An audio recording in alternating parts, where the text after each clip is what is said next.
لما الدنيا تتقل عليك قوي اعمل نفسك مش واخد بالك، ولا كأنك واخد بالك، لأنها كده كده هتتقل. دوام الحال من المحال، هتتقل وتغلس وتضيق وتقفل وترجع تفتح تاني وتلطف وتبقى لذيذة. اعمل بس نفسك مش واخد بالك وهي هتعدي.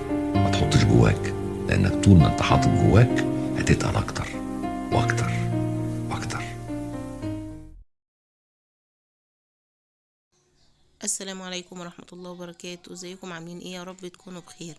هنعمل النهاردة مع بعضنا وصفة خالص سهلة بسيطة صحية وكمان اقتصادية، مكوناتها كلها بسيطة ومكونات سهلة من غير كده تعقيدات. بس قبل ما نبدأ الفيديو نصلي على النبي عليه أفضل الصلاة والسلام. لو مش مشترك في القناة اتمنى الاشتراك وتفعيل الجرس على الكل عشان يوصلك مني كل جديد. لايكات كتير بقى عشان الفيديو يرفع وكلنا نستفاد. في بداية الفيديو كده انا كان معايا بذور الشيا. بذور الشيا عند اي عطار كده هتلاقي معاكي بذور الشيا دي. بجيبها واحط منها 3 معالق صغيرين على كوباية مية كبيرة، وبنقعهم معايا ليلة كاملة لحد ما يوصلوا كده يطلعوا كل الجيلاتين اللي موجود فيهم كده، ويبقوا المادة اللزجة اللي فيهم تطلع معايا كلها كده. لازم نسيبهم على الأقل خلاص 12 ساعة، علشان خطر علينا لو ان احنا اخدناه كده ويعني استعملناه على طول.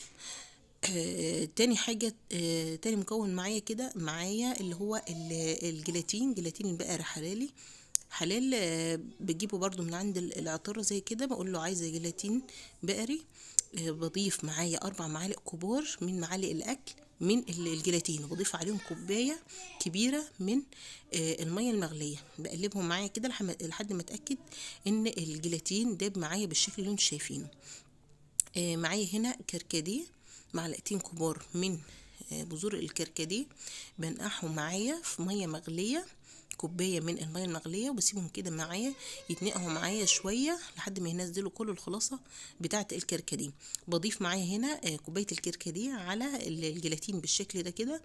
طبعا لو لقيت معايا الجيلاتين اتكتل معايا بالشكل ده كده، هاخدهم ارفعهم معايا على نار كده متوسطة. انا مش عايزاهم يغلوا معايا، انا عايزة بس الجيلاتين يفك معايا بالشكل اللي انتوا شايفينه ده كده. انا رفعتهم ما خليهمش يغلوا معايا، انا بس رفعتهم معايا شويه لحد ما اتاكدت ان الجيلاتين داب معايا تماما. هنا شايفين دي بذور الشيا بعد ما سبتها هنا عندي ليله كامله، يعني عملتها من الساعه 12 بالليل.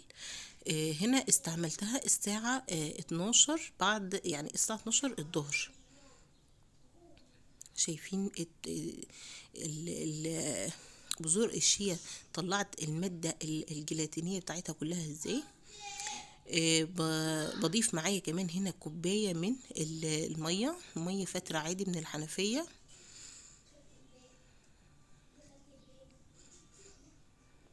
بنزل معايا كده، بملى كوباية معايا كبيرة من المية، بنزل معاها بالشكل ده كده على الخليط. طبعا هنا نتكلم شوية عن فوائد الكركديه. الكركديه ليه فوائد رهيبة للبشرة وللشعر، فوائد كده لا تحصى ولا تعد. نضارة البشرة، بيقلل من الحبوب، بيمنع المسام، بيمنع ظهور المسام دي كده والرؤوس السوداء. بيساعد على ترطيب وتغذية كده البشرة. بيعالج معانا هنا الشعر من التقصف والهيشان. بيساعد او ان هو كوسيلة مساعدة لتطويل الشعر كده وتنعيمه وترطيبه. مغذي جدا، مفهوش اي ضرر، مفهوش اي مشاكل. بذور الشيا هنا بتساعد معانا على سد الشهية، الإحساس بالشبع. بتعلي معانا كمان من الحرق. ايه تاني انا ضفت معايا كمان دلوقتي بذور الكاتونة. بذور الكاتونة دي رهيبة يا جماعة خالص في سد الشهية. بتعلي معانا من الحرق. رهيبة رهيبة، ليها فوائد لا تحصى ولا تعد. طيب بعد ما ضفت معانا هنا بذور الكتونه زي ما انتوا شفتوا الحبه بتاعتها عريضه ازاي، ضفت معايا هنا معلقتين كبار من بذور الكتونه. باخد معايا بقى بعد ما اجلب كل الكلام ده كده، انا حليته معايا بسكر استيفيا. انت ممكن تستعملي كمان عسل اللي انت تحبيه اكتر، بس انا حبيت اخليها صحيه اكتر.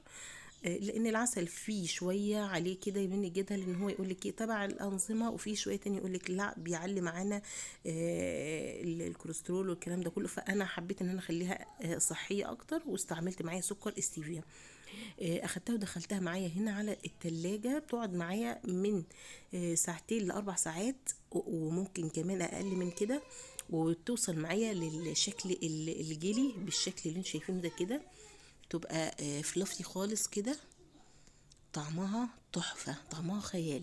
يعني انا هنا في الوصفة دي قدرت احقق المعادلة ان انا اعمل حاجة طعمها رهيب وطعمها جميل خالص كده، وطعمها تحفة بالشكل ده كده، وفي نفس الوقت مغذية ومفيدة، بتساعد معانا على سد الشهية، حرق الدهون،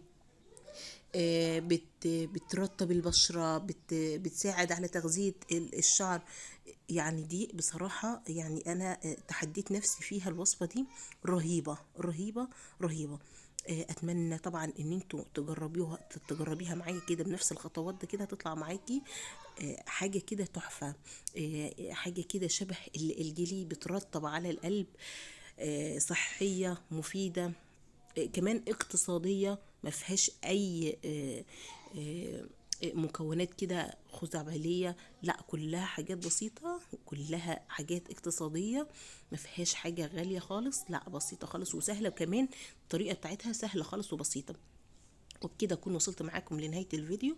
اتمنى الاشتراك في القناة لو انت مش مشتركة، تفعيل الجرس على الكل، المشاركات لكل حبايبنا عشان كله يستفاد من الجمال ده كده. وبكده اكون وصلت لنهاية الفيديو، والسلام عليكم ورحمة الله وبركاته.